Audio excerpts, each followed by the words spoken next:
खुदावंद यीशु मसीह में आप सबको सलाम। जय मसीह की। फ्रैंक मल हाजिर है एक और शख्सियत के साथ जो काविश मैंने शुरू कर रखी है कि जो कौम के जवाहिर हैं उनको आप तक लेकर आऊं, उनका आपसे तारुफ करा सकूं। इनकी शक्लों से हम वाकिफ हैं, इनकी आवाज से हम वाकिफ हैं, मगर उस आवाज का हमारे कान तक का जो सफर है वो क्या है, उसके बारे में थोड़ा बहुत जानना मैं महसूस करता हूं कि बहुत ज़रूरी है। और ख़ास तौर पर उन वर्शिपर्स के लिए जो आइंदा इस फील्ड में आने वाले हैं, उनके लिए कभी कभी ये मशाल राह भी बन जाते हैं। मेरे साथ आज काशिफ जैक्सन हैं, जो कि बहुत मशहूर, मायनाज और जाने पहचाने हैं, और दूसरी पीढ़ी है जिनको आप सब जानते हैं ये। मुझे याद है, मुझे पास्टर विल्सन ने एक बार कुछ कैसेट्स दी, तमादी के इनके सीडीज बनाए, और मैंने ये नाम सुना, काशिफ जैक्सन, पढ़ा, और फिर उसके बाद वो गीत सुने तो काफ़ी मुतासर हुआ मैं। बहुत खूबसूरत आवाज़, सीखा हुआ, और लगता है कि मेहनत की गई है बहुत।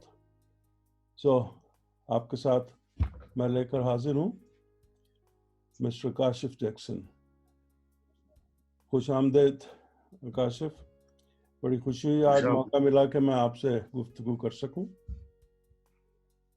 Thank you very much. आपका सबसे पहले मैं आपका शुक्रिया अदा करना चाहता हूं कि आपने मुझे इस काबिल समझा कि मैं आज आपके साथ गुफ्तगू कर सकूं, और सबको मेरी तरफ से यीशु के नाम में बहुत बहुत सलाम और सबकी सलामती हो। ये बड़ा अच्छा लगता है मुझे। ये मैंने आपको काबिल नहीं समझा, आपको मसीह ने इस काबिल समझा कि आपको वो आवाज़ बख्शी, वो तोड़ा दिया। और गॉड ट्रस्ट्स अस। हमें अब एक तोड़ा देते वक्त वो हम पर भरोसा करता है कि हम उसको इस्तेमाल करेंगे। हमारी बारी बाद में आती है।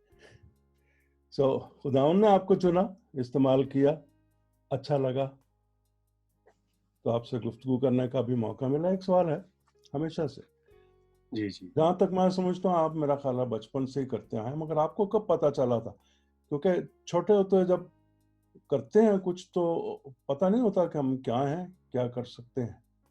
आपको कब ये समझ आई थी कि आप गा भी सकते हैं?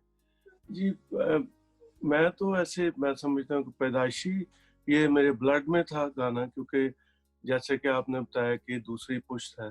मेरे वालिद साहब जो थे वो as a professional artist radio television stage पे काम करते थे।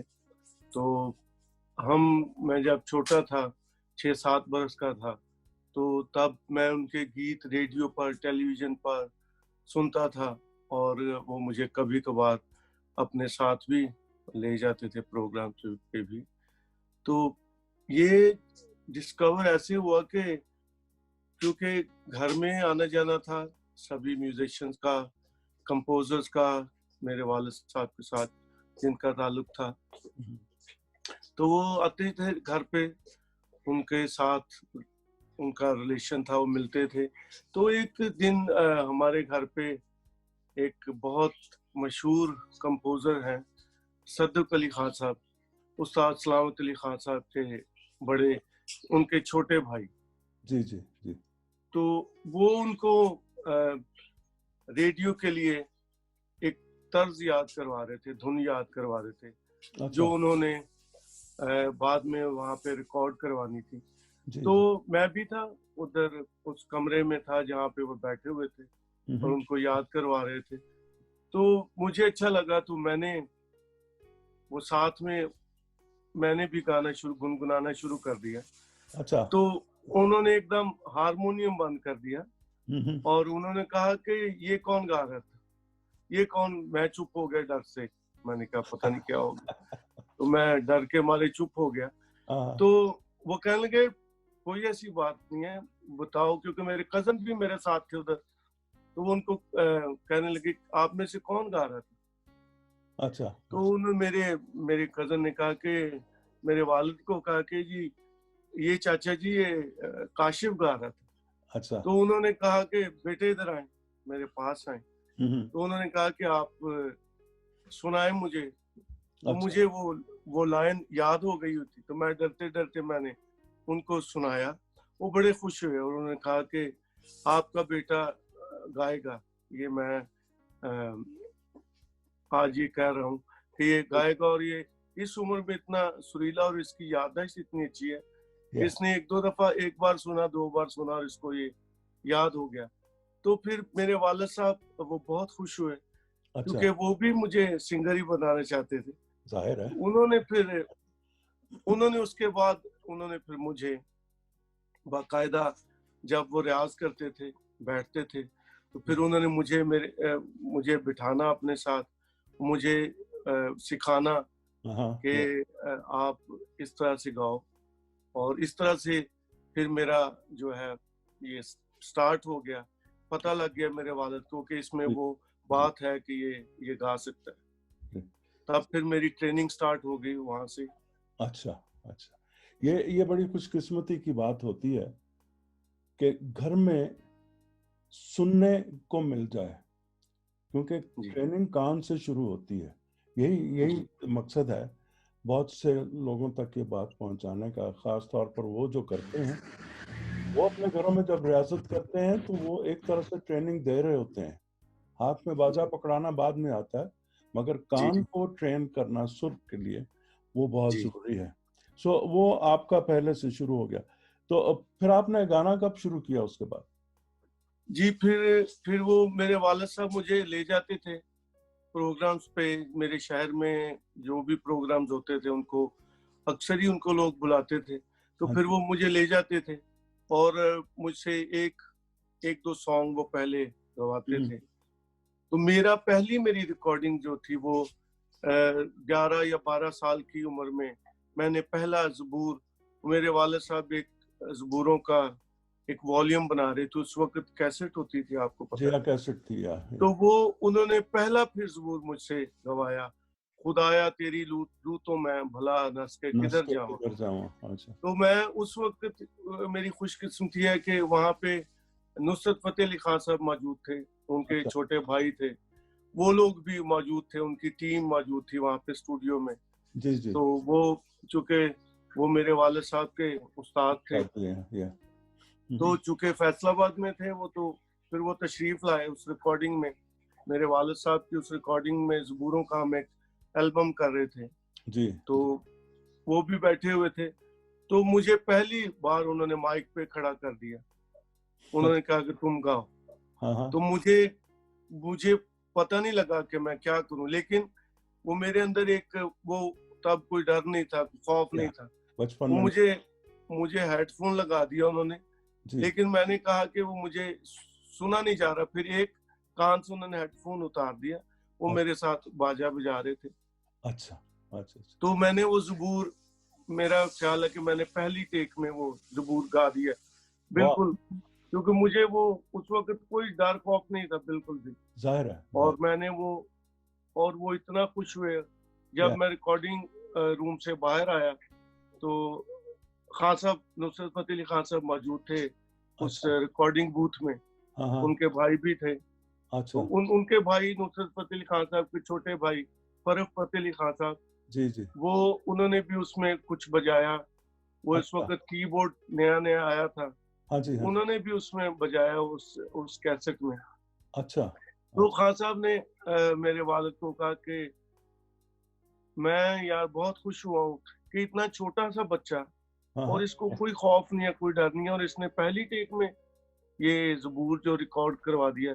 तो उन्होंने खुद से अपनी पॉकेट में से पैसे देकर उन्हें कहा कि मिठाई लेके आओ। वो उनका था, उनका ड्राइवर। तो अच्छा। उनको कहने लगे, मेरे वालिद को कहने लगे कि ये बहुत कम होता है हाँ कि हाँ। जो बाप काम करे और वो बेटा भी काम करे, बेटा भी करे या। और मैं, ये बहुत सुरीला है आपका बेटा।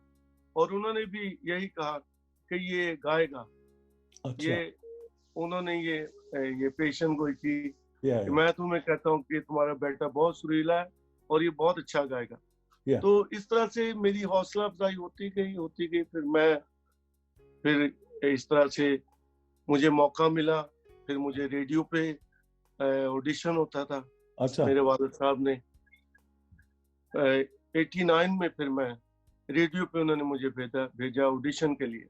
अच्छा अच्छा अच्छा। तो ये बचपन में एक बात जो है ना वो खास मुझे याद है कि there is no fear of rejection, तो फियर जी होता नहीं फिर। और फिर ये कि आप तो डायरेक्ट रिकॉर्डिंग में थे, कोई टेस्ट तो था नहीं कि कोई खौफ होता। दैट्स वेरी गुड, बहुत अच्छा लगा।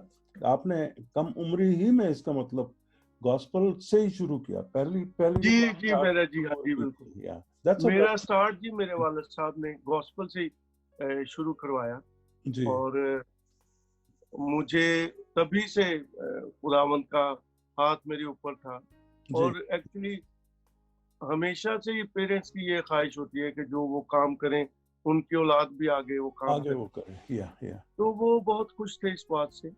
हाँ जी तो फिर मुझे रेडियो पाकिस्तान जाने का मौका मिला, जो एक एक सही मानों में वो मेरा स्टार्ट था, वो मेरी शुरुआत थी। अच्छा क्योंकि वो एक मुस्तनद रेडियो पाकिस्तान, आपको पता है, एक मुस्तनद अदारा है।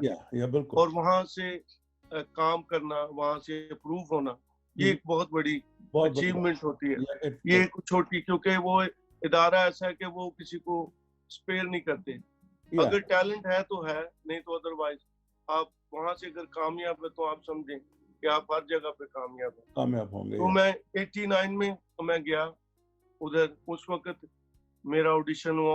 उस ऑडिशन में मेरे साथ शबनम मजीद थी हाँ हाँ और शादिया मंजूर भी थी, अच्छा अनवर रफी, इस तरह से लोग थे।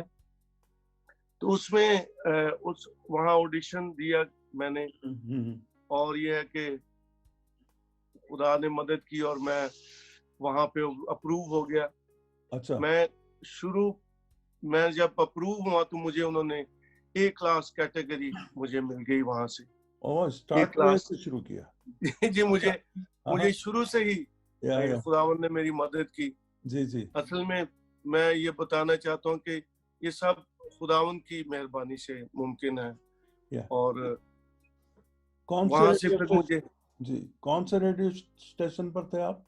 जी मैं लाहौर लाहौर से शुरू किया, अच्छा। लाहौर से मैंने शुरू किया और जी, रेडियो लाहौर जो है पाकिस्तान लाहौर। वो टॉप पर था शुरू से। जी जी पाकिस्तान में लाहौर। लाहौर रेडियो जो है ना माना हो, क्योंकि सारे साथ साथ वहीं आया करते थे, बड़े बड़े सिंगर्स वहीं से निकले, most of them, not all of जी देम सभी या जी हाँ जी सभी कंपोजर्स बड़े लोग वो ऑडिशन में मौजूद थे। अच्छा तो ये है कि मैं तो एक्सपेक्ट नहीं कर रहा था कि मैं पास हो जाऊंगा या मैं अप्रूव हो जाऊंगा, क्योंकि वो बहुत बड़ा, मेरे ख्याल में बहुत बड़ा टास्क था। राइट लेकिन ये कि खुदावन ने मेरी मदद की और मैं वहां से अप्रूव हो गया। फिर मुझे वहां पे प्रोग्राम्स मिलना शुरू हो गए अच्छा और अच्छा अच्छा कंपोजर्स के साथ, अच्छे अच्छे लोगों के साथ जी जी काम करने का मौका मिला और सीखने का मौका मिला। अच्छा अच्छा वेरी गुड वेरी गुड। जी तो एक और बहुत बड़ी अच्छी बात जो है ना, अगर आप वहाँ पर लाहौर रेडियो से अप्रूव हुए तो आपका स्टैंडर्ड जो है ना आम सिंगर से डबल होना चाहिए, क्योंकि आपके साथ एक नाम जुड़ा होता है जैक्सन। कभी कभी वो प्रॉब्लम बन जाते हैं, ये नाम जो है ना हमारे इंग्लिश नाम, ये मुश्किलात पैदा करते हैं हमारे जो जी आर्टिस्ट लोगों के लिए। तो जी आई नो, मैंने कुछ सुना हुआ आपके डैड के बारे में भी, he had to go through all that too, जब वो टीवी और रेडियो पर भी करते थे